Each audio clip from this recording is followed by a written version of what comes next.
Hi, and welcome to the Alberta Library's Toolkit for the municipal election.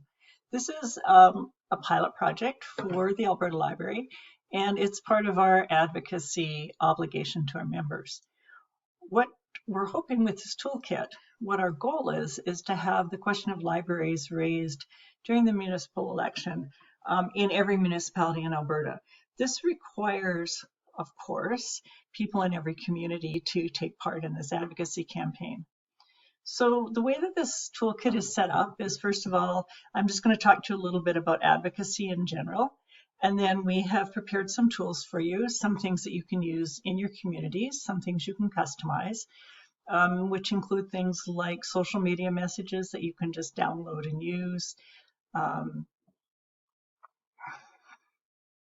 Hi, and welcome to the Alberta Library's Municipal Election Advocacy Toolkit. This is a pilot project for TAL, and it helps to fulfill our obligation for advocacy on behalf of our members. What we have done here is hopefully pull together some material that will make it easy for everybody in the province to do advocacy on behalf of public libraries during the upcoming municipal election. This toolkit has several parts, which will be introduced by different staff members at TAL. There's some material you can use to customize, including some things for social media messages, how to organize some events, things you can do in your library to support the library during the election. We're actually going to demonstrate how to use some of these tools, and then there's a learning piece at the end. So we hope we find it useful. If you have questions, you can email us at advocacy@thealbertalibrary.ab.ca, and we'd really like to hear any successes you have and how this tool works for you, because we hope to do more of them in the future. So I'm going to start off by talking a little bit in general about advocacy, because I think there's a lot of confusion out there and it leads to a lot of stress. So ultimately, advocacy is about making sure people have the information to make a decision that comes in the way that you want it. So if you think about advocacy in terms of doing what we do best as libraries and library staff, finding information and giving it to people, it's a lot less stressful than if you think about it in other terms. So yes, we're trying to influence people, but we're specifically trying to influence them to make decisions a certain way. So some of the keys to good advocacy are, first of all, decide what the thing is that you want done. What is it? What decision do you want to influence?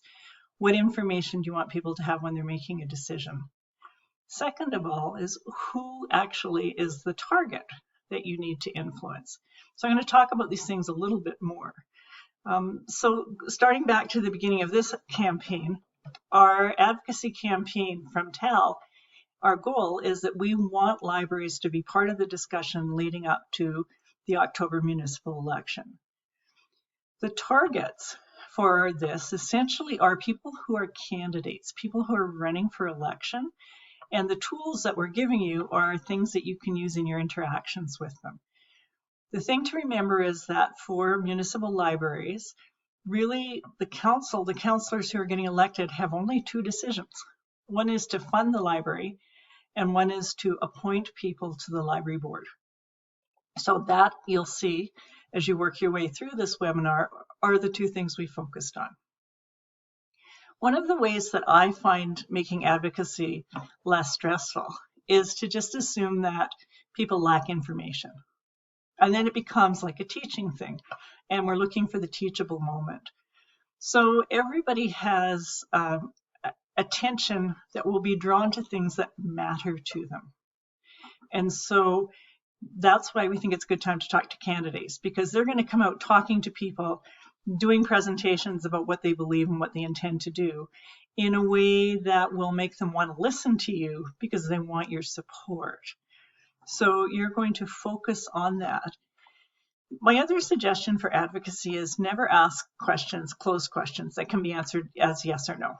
So if you ask a candidate who comes to your door, do they support the library, and they say yes, that isn't any behavior you can track because it really isn't specific enough. Whereas if you ask a candidate that comes to the door, how are you going to balance the library budget with other budgets that need to be paid during the upcoming year, and they say, well, I'm going to do this, I'm going to do that, you can keep track of that. And then when they're elected and you write them their congratulations letter, you can say, I was so pleased in our conversation that you said that this is what's going to happen, and I look forward to working with you on this one. So that's about being specific. So why should we even have to do advocacy? I like to think about us being advocates for the library, whether we're trustees, we're library staff, or friends of the library, because we know what the issue is with the library. So every time I go to a conference, and I've had this happen all over the world, and the keynote speaker, one of the speakers is a politician, and they hop up and they say, you know, I've always loved libraries. I remember my grandma took me to the library for story time, and it was just such a memorable event, and everybody else is clapping. I'm thinking, oh, this means that this individual is going to be making decisions about the library based on something that happened when they were little. I don't want that. I want them making decisions about the library based on current, relevant information. So I need to make sure that they get it because I'm the one that understands it. If you follow that line of thought, you could consider the fact that in my high school, the library was pretty much only used for detentions. And so would you want somebody whose experience of a library being a detention to be making funding decisions about your library? So when you think about it that way, it gets to be a whole lot less anxiety producing. So the two questions that you're going to ask municipal candidates, and you'll see the way I'm phrasing the questions, you're giving them information. So you're going to say, if you're talking to a candidate, the municipal council is the major funder of the public library in this community. How are you going to balance the needs for funding of the public library with other things the municipality needs to pay for? So that's a how question. They have to tell you what it is they're going to do or how they're going to go about it. So the second question is, it's also the responsibility of the municipality, of the municipal council, to appoint people to the library board. So how are you going to make sure that that's the best candidates that get appointed?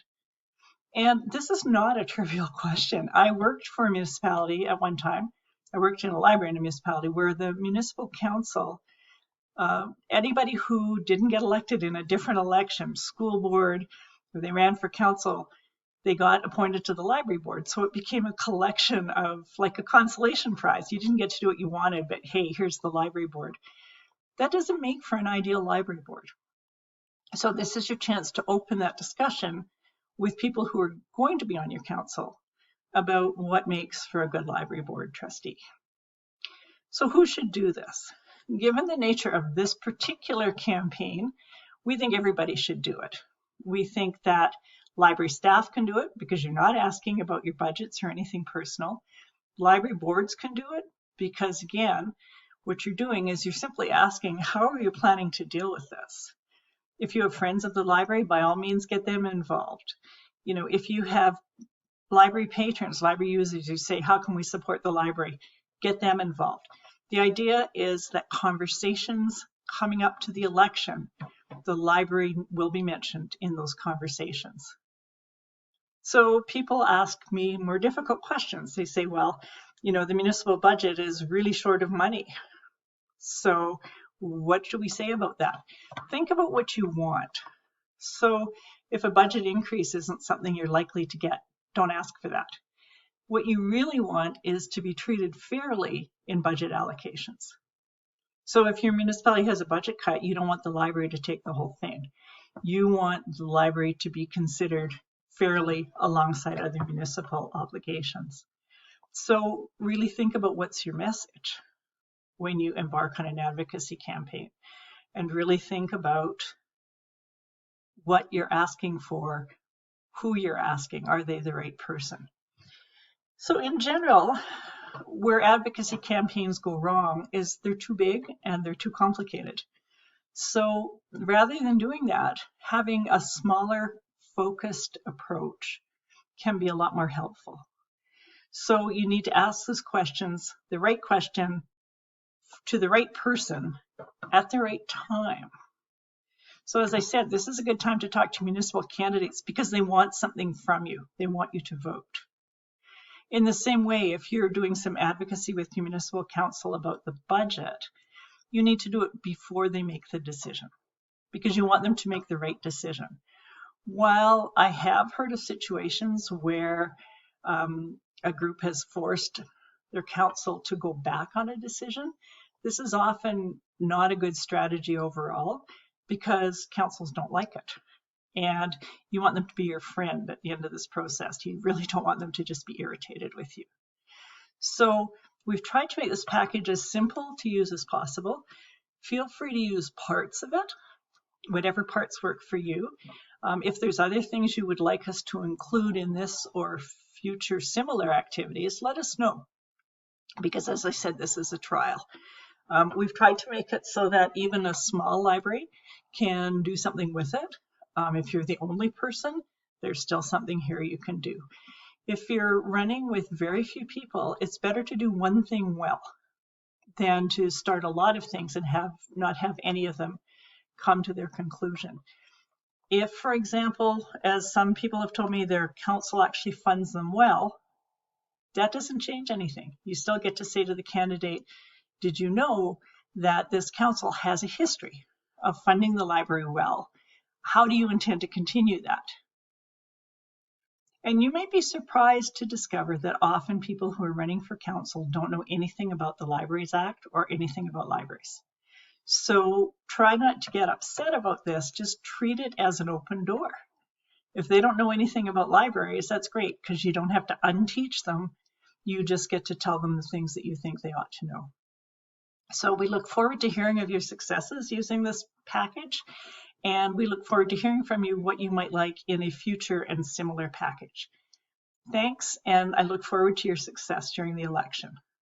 Hi, my name is Cole Boychuk and I work as IT support for the Alberta Library. I'll be talking to you today about all the different parts of the Municipal Election Advocacy Toolkit and how to use them. This first part being the table of contents. So it has this list of all the different parts. It also includes a link back to the website for if you want to re-download the toolkit, if you want to share it, or if you want to access the Articulate 360 candidate conversation that we created. Underneath that is the list again, but this time it explains a little bit about each piece and how to use them. The next document is the Talk to Your Candidates About the Library information sheet. This was the backbone and the first document we created in our toolkit, so it has a lot of good facts to start with. The first section of it is what facts that have to do with what the municipal candidate actually has control over when it comes to the library, as well as a graph that shows the municipal government's monetary investment in the public library. The second section is a bunch of statistics that we gathered for why the library is important, and we separated that into 4 different themes. First being business and the economy, and then community connections. Third is lifelong learning, and the fourth is the technology and training access the libraries provide. The last part of this document are the 4 questions that we created. So these are 4 questions that you can talk to your local candidates about the library. They are made in such a way that they focus solely on what candidates actually have control over when they would do anything involving the library if they were elected. So they also include a little bit of context. So when you're asking these questions, you have a bit of background so that you can actually work through the conversation after the question. This document can be used as the base for creating any of your own sort of work. You could print it out if you wanted, leave it in your break room, or put it up on a bulletin board, whatever you want to do with it. But the next document we created actually is for if you want to promote it to patrons. This document includes much of the information that is on the Talk to Your Candidates About the Library sheet, but it's formulated in such a way that it's more eye-catching and it's in poster form. So it is a single page PDF, so it's much better for printing off to put on a bulletin board, or you can print off a bunch and put them on your reference desk for patrons to take away, or you can share that with friends. It's also more likely to look better on your websites or anything like that. So it includes the graph, it includes a couple stats that get people thinking about why their library is important to them and how it helps in their daily lives, and finally includes the 4 questions that they can ask their candidates. The next document in the kit is the Value of Libraries Questions and Answers document. This document contains several commonly asked questions that people ask, like why are library cards free? Why aren't library cards free? Or things like, in the age of the internet, why do we need libraries? These are commonly asked questions by people that aren't super familiar with libraries, and so we wanted to include several answers that you can give to each of these questions as a reference sheet, because sometimes, since you're so close to the library, you can't think of the right kind of answer. So we thought this was a good reference sheet to include. The next document is a list of advocacy activities. So not everybody's going to have the opportunity to talk to their candidates. Either you miss them when you're not home, or you don't really want to do the one-on-one conversation. So we have these 10 additional activities that you can do instead of, or additionally, to the candidate conversation. The first is invite all the candidates to come to the library for a tour. So this one's nice because it combats that nostalgia that some candidates have about the libraries of yesteryear, where they were just story times and books. So even though that's still part of the library, we know that there's more now. So if you bring all the candidates in the library, especially when it's busy, you can show them like the community space that your library is. You can show them what's going on in your program room, show them your computers, your movies, your technology, any of that cool stuff. Second, you can ask the chair of the library board to write a letter to each candidate. You could include the questions so they have something to work with. This one's pretty straightforward.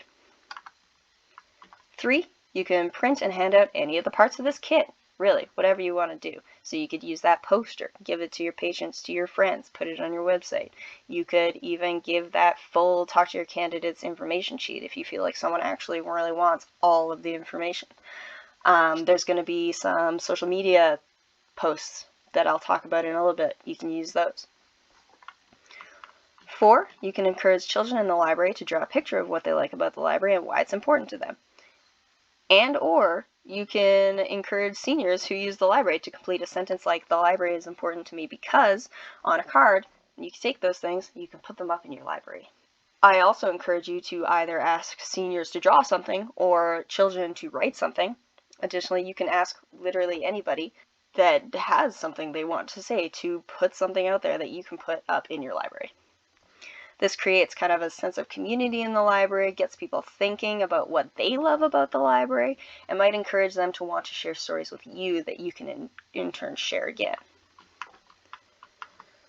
5, if there's no election forum planned in your community, see if the library can host one. In a second, I'm going to be talking through a tip sheet about how to hold an election forum, so you'll be covered in terms of that. So this is a good way to get people in your library that might not always come to your library, and they'll be coming to ask their candidates something, and then they might just hang out. It also works really well with the asking your candidates for a tour, because you could ask them for a tour and then have the forum, or vice versa. 6, you can reach out to local newsletters or newspapers and share your questions in the handout. So this is similar to the election forum, as it will reach a different audience potentially. So someone who doesn't usually come to the library but does read their local newspaper might see this and be excited, informed, intrigued. 7, encourage your patrons to spread the word online by following your library on social media and sharing your posts and pictures. So this one's pretty big and kind of can work with a lot of these different activities. Especially the one that it works well with is number 4, where you're encouraging children or seniors or anybody in your library to share stories. What you can do is when you get these stories from these people, you can ask them, hey, can I post it on social media? And then direct them to where they can see their work. A lot of people get excited about that kind of thing. So get people to see their stories on there, share more stories that you can then share again, or even getting them to post a review on Google or something like that. What we ask when you do these social media blasts or work on these social media strategies is that you use the hashtag #VoiceForLibraries. We want to start using this Voice for Libraries hashtag to collocate all of the really good work that libraries are going to be doing in terms of this advocacy. In turn, what it'll do is people can go to that hashtag and they can see what other libraries have done and get more ideas and be able to make bigger waves in terms of the importance of the library. 8, you can ask your friends in the library group to help.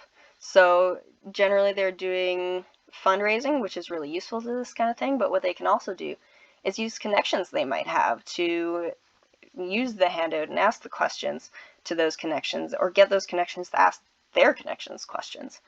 And they might just have other ideas or anything because they've been working with the library for so long. 9, you can work with schools to set up a mini election so patrons and the students can learn how our elections work. So this one's nice because it's something that creates connections between schools and libraries, so might bring those children into the library, those children's parents into the library, but it also shows people how the library can work with schools. It's not just going to the library after school. The library can come to your school and create these learning opportunities. And 10, you can seek out stories about the library and its impacts and share them with your local newspaper or news outlet. So sharing those personal stories you're getting from patrons, or you can even look for historical stories about your library, like in archives or in old newspapers or things like that, and show people how far your library has come or where it started or things like that. These can be, they're mainly for use with staff to think about it, but honestly you could use this to build something that patrons could use. Patrons can't really invite candidates to take a tour in the library, but they can do social media work, talk with newspapers, they can talk with their friends, anything like that. So this document really is just a base for creating other creations. Next is the holding an election form at your library information sheet. So what this one is for is just, if you want to hold an election forum at your library, this has the steps on how you would do it. First, you're going to want to pick a date and time for your event. You want to choose a moderator, make sure that you have space and chairs to host, and decide if you want to share coffee and cookies. Might not be as applicable now in COVID, but in the future you'll still want to think about that. 2, select your format. So there's a couple ways you can do it. You can have the candidates giving remarks, and then attendees can give follow-up questions. You can have candidates ask prepared questions and provide answers, or you can have candidates answering questions submitted by the audience and then having closing statements. 3, send out an invitation letter to each of the candidates. Make sure it's really far in advance. You can follow up by phone. Don't forget to do that. 4, promote the event. Use your social media, use local media, contact local organizations, anything like that. And then 5, after your event goes swimmingly, you can follow up with a thank you letter or an email, and also thank your moderator and any volunteers you had. And if you plan on holding an election forum in your library and you don't have a meeting room policy, we've included this document that has both Calgary Public Library and Edmonton Public Library's meeting room policies. You can use these as reference for creating your own policy, because it's good to have something in writing for how and why you use your meeting spaces the way you do. The next part of the Municipal Advocacy Election Toolkit are these social media postables. So what these are a whole bunch of templates for social media posts. We created 2 sets of them. One set is for Facebook and Instagram. The other set is for Twitter in terms of sizing. Both of them include all of the templates. There's 2 kinds of templates as well. So the one that you can see here are pre-made templates. They are basically just things like this, like we can give access to X amount of computers so all can access the internet. Or we have some that are like, we loaned in this year this many items. Or in this municipality we have this many libraries providing programs, or something like that. We tried to cover a lot of different kinds of stats that each library might have unique versions of, and we created a couple for regional libraries as well. So these are just created so that you can very quickly create social media graphics and you don't have to think very much about them. In terms of using them, so they're PDFs right now, so you can fill them. 34. So what you would do if you have Adobe Pro, you can just export this as an image and throw it up there. Or if you don't have Adobe Pro, you have to use a website that I've included in the table of contents, and you can just save this as a PDF, go to that website link, turn it into an image. That's great. We also included just blanks. You can write whatever you want in there and do the same thing. We wanted to include these because there might be some stats that people have that we just didn't dream up. Everybody is so different in terms of the people they serve and the things they do. We wanted to create many different options for people to be able to create. In terms of using these, so how you might want to use them in social media. So first of all, you could just print them off and put them up in your library. That's nice. You could integrate them with those children's or seniors' contributions and put them all over your library just to get that nice feeling of like, libraries are great. Libraries have all these reasons to be supported. They do all these things. But to get it out of the building, you can throw it on social media, and in terms of how you want to use them, if you have a lot of time, you could consider doing 1 day a week and just call it like Election Friday or something like that, and just post one of them every week. Just post it at a time like lunchtime or in the evening when people are more likely to be looking at their phones and not at work. Or if it's closer to the election, you can also just post one a day. Or you can change from one a week to, as it gets closer to the election, do one a day. The big thing is just don't post the same thing 2 days in a row. People aren't going to get fatigued by you posting one thing a day that's different, but they would get annoyed if you posted the same thing twice. So that's why we created so many different kinds of graphics that there's probably very easy for you to even do 14 different graphics, or 7 definitely. And the final piece of the Municipal Election Advocacy Toolkit are some door hangers. So these are pretty straightforward black and white door hangers that include just the questions. We created them so that you can just print them, no strange formatting, they'll print nice. Use straight lines, so you can use that sweet giant guillotine paper cutter if you have it. You can laminate them if you want. In terms of getting them out there, you could print a bunch, laminate them, give them to patrons. You could host this file on your website if you want people to print them yourselves. Really anything to get it out there. And that's everything. So thank you for listening. I hope that you were able to understand and learn some new ways you can advocate. If you have any questions, just head over to the website and there's contact information there. You can find that link in the table of contents. And next up is a lovely skit of a potential candidate conversation and how that might go. Hi, I'm Linda McKay, and I'm running for City Council in this ward. Do you have a minute to talk? Sure, yeah, I'm just working from home. I'm not busy. I'm on mute. I'm trying to get out into the neighborhood and talk to voters about their concerns, as well as let them know a little bit about my platform. Okay. Are there any specific issues that you want to talk about? Actually, yeah, I'm a big library supporter, and I would love to ask you some questions about the public library. Oh, okay. Like, for example, did you know that the municipality is the primary funder of the public library here? The amount of funding that libraries get from their municipality varies, but it's usually between 70 and 80%. So it's important to me to vote for a candidate who values the library as much as I do. Oh, actually, I didn't know that. I mean, of course I would fund the library. Access to public service is one of the key parts of my platform. That's really good to hear. But how exactly would you balance library funding with funding for other public services? Well, I would hope that counselors we appoint to the library board would help council to make that decision. I plan to look for counselors who have previous experience with public service administration to be able to advise us on budget issues. And of course, we would encourage other community volunteers who are passionate about the library to join the board as well. I'm glad that you already know that that's an important part of your responsibility as a counselor. How would you help ensure that those community volunteers and counselors form a library board that serves and supports important groups who depend on the library, like seniors, students, and newcomers? I would consult with the libraries, I guess, about what their needs are and work from there. I have one more question. What do you believe the library brings to our community, and how will you help them achieve that role? Well, for me, when I was a kid, I struggled with learning to read, and I was part of a reading buddy program at the public library. So really, without the library, I wouldn't even be where I am today. So I really believe libraries have the power to change people's lives and the lives of the community. Wow, that's awesome. Thanks for answering my questions. Here's one of my platform pamphlets. Feel free to call my office if you think of any other questions. The number's right on there.